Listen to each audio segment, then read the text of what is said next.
Hello and welcome to another episode of Nothing Definitive. My name is Sam Carlson. Today I want to talk about wasted brain power.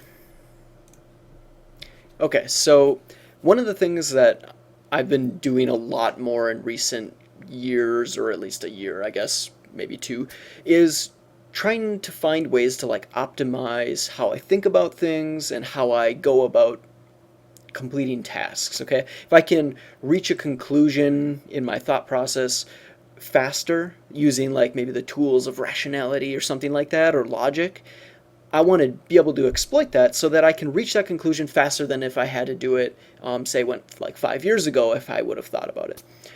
Or if I'm trying to, accomplish some task, I want to do it more efficiently so I can just get it done and move on. Um, this really doesn't have to do with efficiency, but here's a kind of a similar example. I used to watch lots of movies, listen to lots of music and all that stuff, but over time, as my tastes have kind of been more quote unquote refined, I've realized that I want to spend less time watching movies or um, um, listening to certain bands or reading certain books because there's so much content out there that I will never ever listen to all of it, watch all of it, read all of it. So, rather than spending time watching some crappy movie, I make sure to only watch things that are critically acclaimed or things that I read the description and the comments and I go, okay, this sounds like something that would be up my alley. I'm going to watch it. Hopefully it's good. Same with books, same with music. I look, I go to Sputnik Music and I look for the highest rated albums and that's all I listen to. Even though there might be some good songs on a bad album, there's just not enough time to listen to everything. So I'm just looking to optimize and experience the best things possible because I'm going to die someday. I want to try and cram in as much as I can.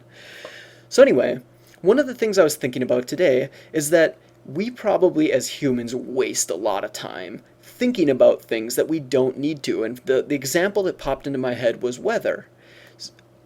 So I live in Wisconsin, and half the year, probably a little less, but it seems like half the year, is spent worrying about winter, basically. Ice there, we have icy roads, huge snowfalls, snow drifts. We have short days that make you all depressed because it's dark so early. There's low light. We don't get enough sunlight, so we get all pasty and white. It kind of sucks. It's just cold and miserable, basically. So I was thinking, maybe, one of the things I've considered in my personal life is I'd like to move someday, maybe away from Wisconsin to a warmer climate. And I thought, I should move somewhere that has really consistent temperatures, or at least a climate that I enjoy, because then I can basically waste less brain power thinking about it. I mean, if you add up all the minutes and hours just spent worrying about weather, depending where you live, of course, that might be kind of shocking over time to say, I've wasted 1,000 hours just thinking about how I should plan my day around this new snowfall, basically, or whatever. And you can never get that time back. And maybe if you can find things for instance, the weather and change it, live in a consistent climate, you can basically exchange that time that you would normally waste on the weather to thinking about important things.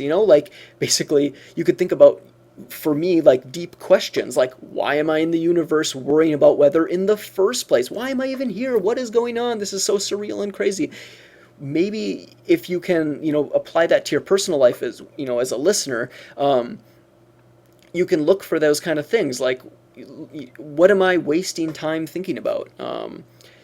And that kind of brings us to maybe life hacks, right? People develop life hacks and you can look them up on the internet and try and optimize your life and find ways to maybe you're stressing out over all this stuff. I mean, that's another thing to bring up too, is emotions. How much emotional energy are you wasting, actually stressing out about it and worrying about it? And, think about all those times when, if you're in a snowy climate where you're worrying about your family members or your friends and oh, they're driving on this icy freeway. Oh, I hope they make it and they don't spin out of control and get in a bad crash and die or something. That's probably a lot of that adds up. And it would be cool if you could find things like that, just remove them from your life, optimize, and move on so you can basically spend more time thinking about what actually matters. Um, and this could also be taken a step further and maybe explain things like why isolation tanks, if you're familiar with that, may be so useful for reaching really deep levels of meditation. You cut out all the sensory input in your body, and you're able to just be like a brain floating in darkness. And you can think really deeply because you're not wasting all this processing power on quote unquote unnecessary things. It might also explain why, Buddhist monks and enlightened people like to be in a quiet monastery, or meditating in a quiet garden or something away from the world, so that they can reach deep levels of calm, and they're not worrying and wasting brain power thinking about, oh man, I need a new cell phone, or oh, I hope my car doesn't break down, all that stuff. You just cut that out and you have all this other time. So, yeah, that's what I wanted to share today. I mean, it's kind of something I thought about before, but I had never thought about actually like moving to a specific location simply because the weather's consistent and it allows me to have more or less wasted brain power. So, hopefully that's interesting to some people. And thank you very much for listening. As always, please consider subscribing, sharing, liking, all that stuff. It helps a lot. And yeah, see you next time.